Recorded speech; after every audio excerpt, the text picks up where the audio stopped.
Setelah sekian lama kita tidak berbagi konten di channel ini, pada kesempatan kali ini kita coba membahas sesuatu yang cukup paradigmatis, tetapi tetap ada kaitannya dengan dunia riset.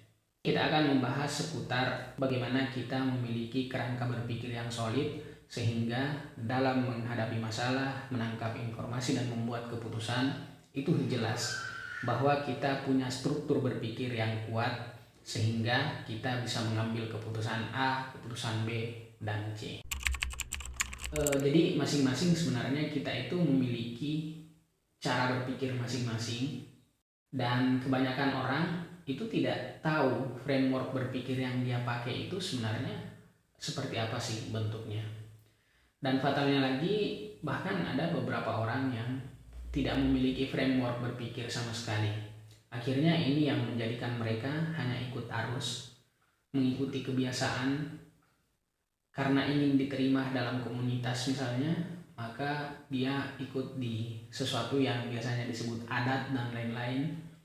Dia menjadi sesuatu yang baru sama sekali, yang itu boleh jadi negatif. Kenapa? Karena orang ini tidak memiliki kerangka berpikir yang bagus gitu. Framework itu ibarat kacamata. Ibaratnya kalian misalnya kalau memakai kacamata hitam, maka dunia yang kalian lihat itu adalah dunia yang serba hitam, serba gelap gitu. Tapi kalau misalnya kacamata itu diganti jadi kacamata dengan lensa minus misalnya, maka boleh jadi sesuatu yang jauh itu tampak jelas, tampak kelihatan dekat karena kacamatanya kalian ganti gitu.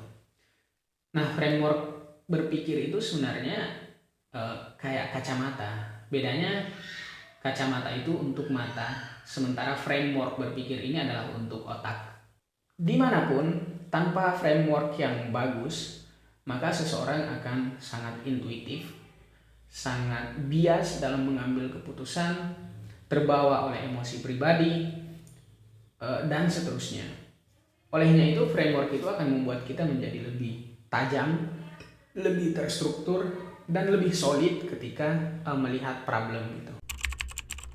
Kalau misalnya kacamata itu menentukan sesuatu yang kita lihat, kemudian kita olah dan kita pahami itu berdasarkan lensanya atau berdasarkan kaca yang digunakan, maka di framework berpikir juga itu menentukan bagaimana kita membaca informasi, melihat keadaan, kemudian menganalisis dan menerjemahkannya, sampai kemudian kita membuat keputusan dan menyusun ide, membuat inovasi dan seterusnya.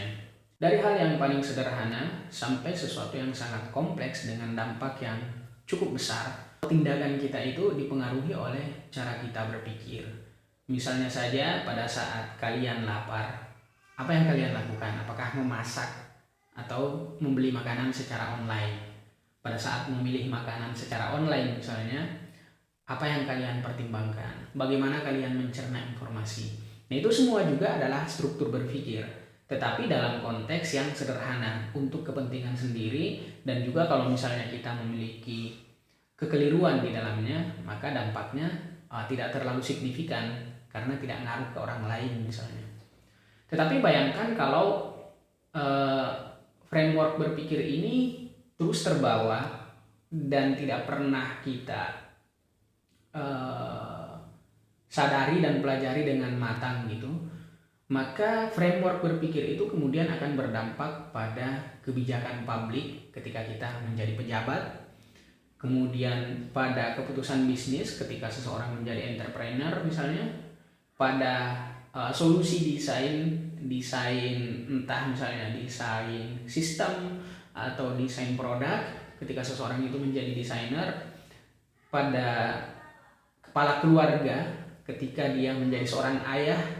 Framework berpikir yang sama tadi ketika dia memesan minuman atau makanan untuk kepentingan dirinya, maka frameworknya itu akan ke bawah ke role atau peran dia yang lebih kompleks dan lebih berdampak tadi, misalnya menjadi pejabat, menjadi kepala keluarga, pemilik bisnis dan lain-lain. Bedanya adalah ketika dia berada pada peran yang lebih kompleks, maka dampaknya akan sangat besar. dan dampaknya boleh jadi bukan hanya untuk dirinya sendiri, tetapi untuk orang lain dalam cakupan yang lebih luas. Beberapa framework berpikir yang dicontohkan oleh para inovator atau pemikir besar misalnya yang familiar belakangan adalah first principle thinking gitu, yang diadopsi oleh Elon Musk.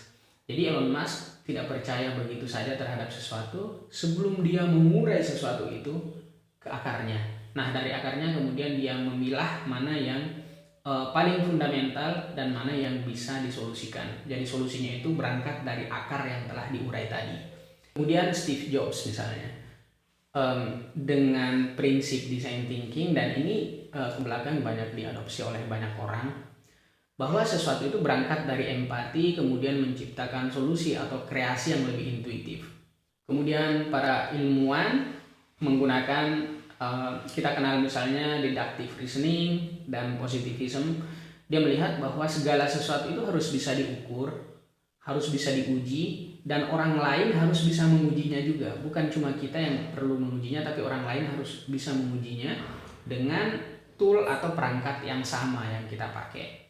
Itu adalah framework berpikir juga atau kerangka yang dipakai oleh orang-orang dalam berpikir. Bahkan di dalam perusahaan sebesar Google misalnya, mereka membuat satu standarisasi berpikir untuk orang-orangnya agar orang-orangnya itu bisa terstruktur dan metodis dalam mengambil keputusan. Misalnya saja desain sprint itu adalah kerangka yang dibuat untuk membuat inovasi secara cepat dan iteratif sifatnya. Hari ini kita hidup di dunia di mana informasi yang begitu banyak, susah membedakan mana fakta, mana noise, banyak kebingungan di mana-mana.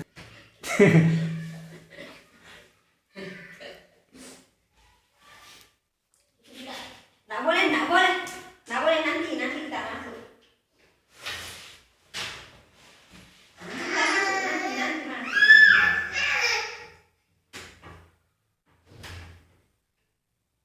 Hari ini kita hidup di dunia yang cepat berubah, banjir informasi dan banyak kebingungan.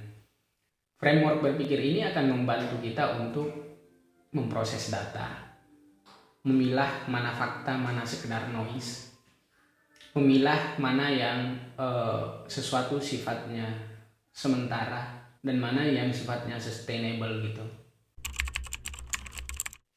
Nah, di dalam dunia riset, framework ini bukan sekedar alat bantu, tapi sebenarnya jadi fondasi.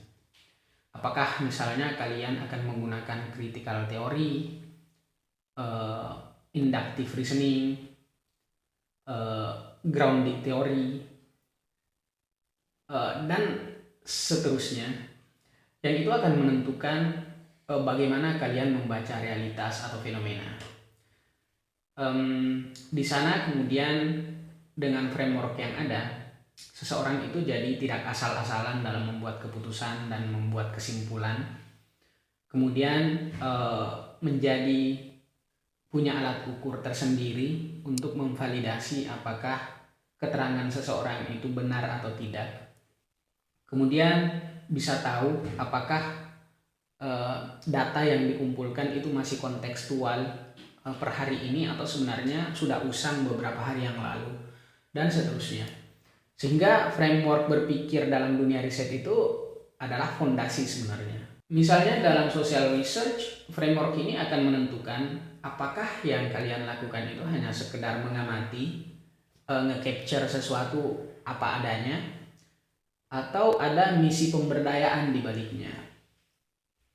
Sehingga ini tentu akan sangat berbeda pendekatan yang kalian gunakan dalam melakukan riset sosial. Begitupun dalam riset bisnis, misalnya dalam studi UX atau market research misalnya, framework ini akan menentukan apakah sesuatu yang ingin kalian pecahkan itu cara kerjanya dengan kalian memahami satu populasi yang besar, ataukah kalian cukup mendalami fenomena secara orang per orang dari pelanggan atau market yang kalian miliki gitu. Di dunia yang penuh dengan percepatan di bidang teknologi, seni, sains, dan juga kompleksitas di kehidupan sosial, kita mesti punya kerangka yang solid untuk menavigasi dinamika yang ada gitu. Kalau misalnya kita sudah punya kerangka yang solid, kita tahu bahwa ketika misalnya memahami aspek A, maka framework yang relevan yang akan saya gunakan. Begitupun kalau misalnya memahami fenomena B misalnya, maka framework berbeda yang akan saya gunakan. Nah, dengan cara seperti itu, maka kita bisa bukan ngelit ya, tetapi menavigasi keadaan gitu.